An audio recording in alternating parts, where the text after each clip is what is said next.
Right, I'll introduce our final speaker of the panel.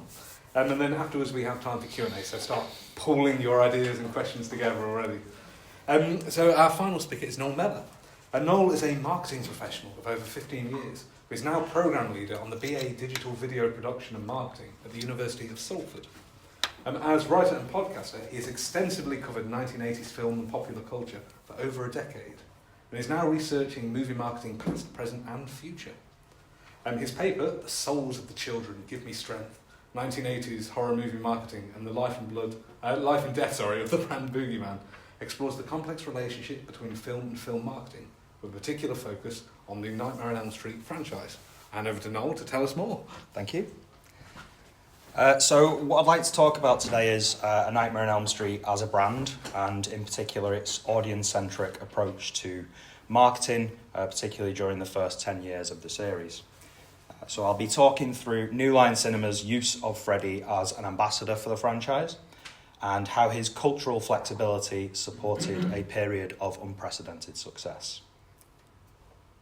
So I'll be arguing that a strong visual identity, a clear core idea, and a willingness to respond to consumer need, concepts we typically associate with product marketing, allow the series, via Freddy, to become culturally oriented. Now, of course, this way of thinking does create a discussion around film as art versus film as commercial product.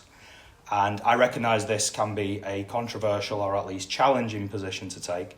So if you'd indulge me, I'd like first of all to offer a little bit of personal context. So like probably a lot of people here, I was introduced to Freddy at a young age. Not literally, of course, that wouldn't have ended well. I'd have been about 9 years old when the first film hit the shelves of Video World in Swinton, by which point Freddy had already become the talk of my school playground. And this store, that movie, and many others like it were very, very important to me in establishing a lifelong love of genre film that has led me here today, still talking about Freddy some 40 years later. But I should also say that as well as being a fan of sadistic child murderers, I've also worked for many years and now teach in the much uglier and more morally questionable world of brand marketing. So sadly, I can't help but see the world through that slightly more cynical lens. But both as a film fan and a marketer, what fascinates me is everything that really equipped A Nightmare on Elm Street to be a hyper-successful brand right out of the gate. And how in that initial 10-year run, we have this brilliant conflict or marriage at play between its creator and its producer that supports this success. So on the one hand, you have Wes Craven's vision, representing the film as art. Then on the other, you have New Line Cinema producer Bob Shea, whose purpose is to develop that vision into a franchise-friendly product. And what comes out of this collaboration is this perfectly formed, yet still malleable, brand Boogeyman in Freddy Krueger, who can then be manipulated to market and merchandise each film according to the changing needs and expectations of the audience. So any successful product marketing strategy starts with an understanding of the brand identity that supports the product itself, and importantly, how this is going to live in the consumer's minds. So typically we think of a brand identity as some colours, some typefaces, a strapline or slogan, all topped off with a logo or symbol. But there are several additional moving parts to consider in managing a brand, particularly one that aspires to become something more culturally impactful. In addition to a visual identity then, a brand must ensure that its products, its behaviours, the environment it places itself in, and the way it communicates all make sense to the consumer. Now, all of these components make up what Ollins refers to as the core idea. And it's really important that this core idea be fully symbiotic with the visual identity, because this is the only way to establish a meaningful and long-lasting audience relationship. As an example, McDonald's is one of the most successful, pervasive brands in the world with a visual identity that's based around 3 core colours, a bespoke font, a strapline and a simple logo. But the McDonald's core idea, which might be summarised as fun, familiar, fast food, also includes hundreds of individually designed packaged products, a variety of commercial partners at both consumer and corporate level, physical and metaphysical environments, so restaurants, but also sponsored events like the Olympics, World Cups, that kind of thing. And of course, all of the marketing communications and merchandising communications that go with all of that activity. Now, that ability to appeal to a massive global audience while also slowly killing our children is something both Ronald McDonald and Freddy know all about. But while Ronald's ambassadorship of the McDonald's brand has quietly ended, it's impossible to imagine a future for the Elm Street franchise that wouldn't include, or let's be realistic, be entirely built around Freddy Krueger. So what is it about the brand Boogeyman of the Elm Street franchise, and how do we define his brand identity? Well, his brand colours of red, green and brown are pretty well established in the first film, whether it's his actual clothing or the many references to it throughout. And while he doesn't have a typeface to easily identify him, he most certainly has a face type, which is, of course, hideously burned. And while the film posters have their own strap lines, some of which we'll come to later, if we're assigning one to Freddy specifically, I think this one works quite well. And as the glove is such a vital part of the iconography right from the start, you'd probably have to say that it's the closest thing that he has to a logo. When it comes to Freddy's range of products, he has a pretty well-established line of dead teenagers he's very proud of. And his behaviours, very importantly, involve picking off those teenage victims one by one in creatively entertaining ways. The environments that he operates in are mostly the dream world, though there are recurring locations within that, like 1428 Elm Street, Springwood High School, and of course the Boiler Room. And of course, how he communicates is absolutely vital as well. A sinister yet playful tone in the first movie, which develops later through the series to become increasingly quippy and comedic. So what Freddy promises the audience then, via his core idea, is exactly what appealed to Bob Shea in the first place. The notion that if you are fated to meet Freddy, it will be in a dream from which you don't wake up. Now that consistency helped galvanise Freddy's brand identity, but also more deeply defines his relationship with the final girls of the series.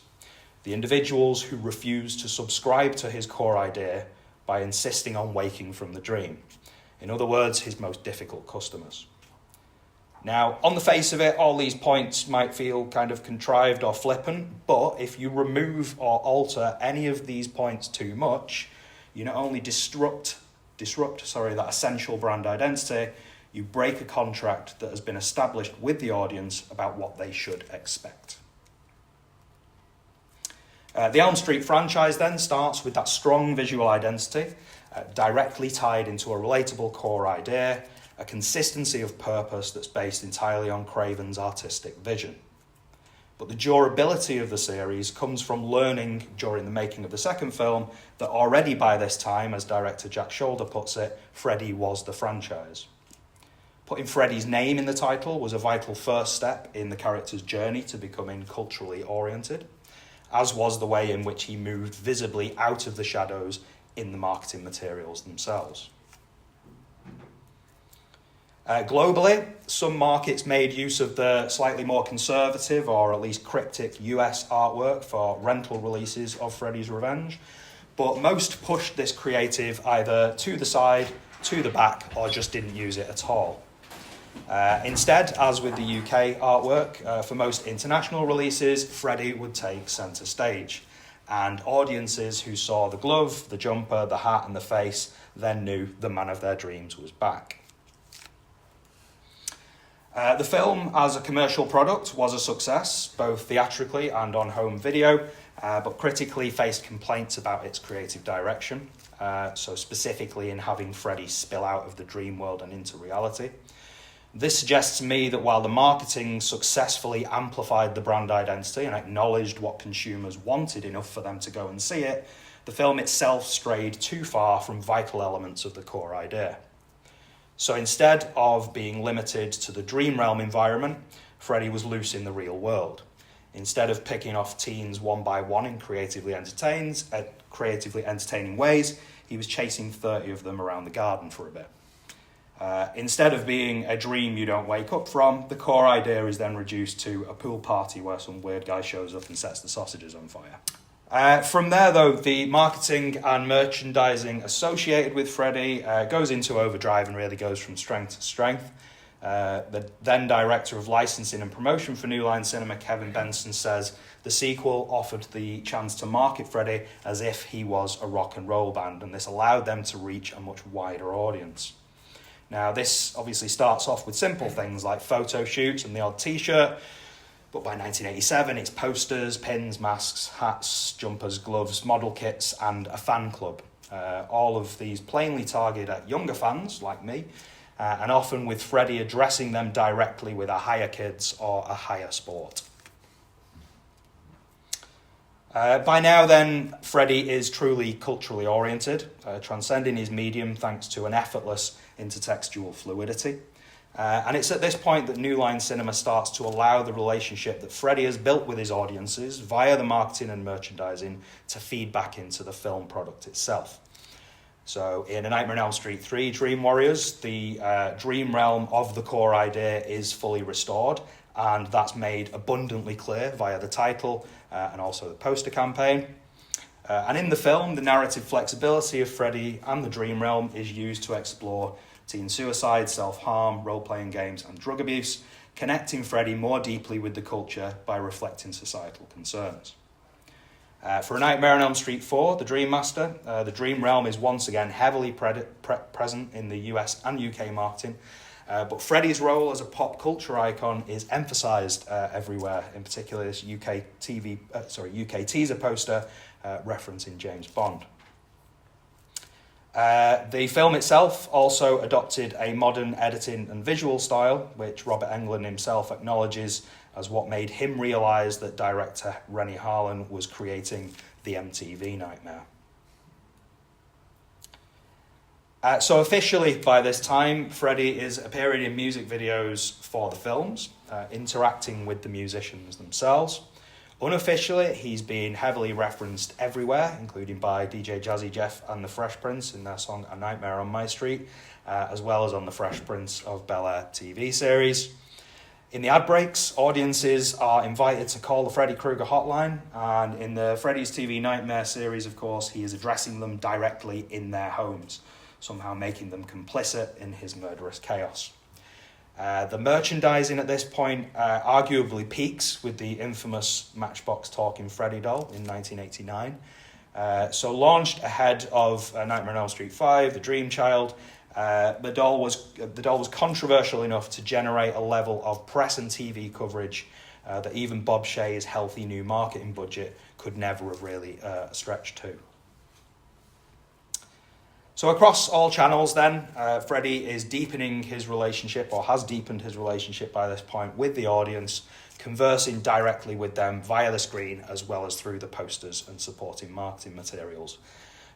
Box office takings for the film, though, did suggest that the appeal of Freddy had passed its peak and perhaps the character was now becoming a victim of his own popularity. So in response to this apparent audience apathy, New Line Cinema decided to do exactly what it thought its consumers might want. Killing Freddy off would arguably be its most marketing-based creative decision so far, as would the way in which the studio chose to do it. And the UK marketing for Freddy's Dead: The Final Nightmare was an absolute masterclass in that regard. Comfortably and confidently reliant on its established visual identity, the UK teaser didn't even mention A Nightmare on Elm Street, definitive proof, if anyone needed by now, that Freddy was the franchise. Evoking the climactic death of the Wicked Witch of the West in 1939's The Wizard of Oz, it simply showed Freddy's trademark sweater, hat and bladed glove in a crumpled heap on the ground with a headstone font announcing his birth and forthcoming death. Not only was it an effective use of the brand identity, it reassured jaded audiences that the studio had listened and would reward viewers and their desire to see Krueger dead, with a film that the tagline proudly and slightly desperately announced would be the best of the series. Now, of course, the choice to add 3D to the climax of the film was something director Rachel Talalay has admitted was also a marketing department choice. But whether it was this or the more explicit choice to kill Freddy, the messaging connected and the film was a hit. However, if Freddy's Dead represented the perfect deployment of visual identity, core idea and response to audience need, the movie that followed just 3 years later took kind of the opposite approach. Wes Craven's New Nightmare resurrected Freddy with a new look and again had him move beyond the dream realm into the real world, or at least a semi-fictionalized version of it. And the marketing distanced itself even further from the character. No hat, no glove, no jumper, just a close-up of Krueger's barely recognisable eyes and some vague messaging that seemed almost embarrassed to be connected with him. The trailers were more explicit, suggesting the film's poor box office might be because audiences just didn't want to see Freddy. But based on the posters alone, it's also possible that many of them just couldn't. Now, the film fan in me will always jump to this film's defence to tell you it's an underrated classic and the blueprint for the meta-anxieties of Craven's later, more successful Scream films, but the marketer in me sees a product that failed.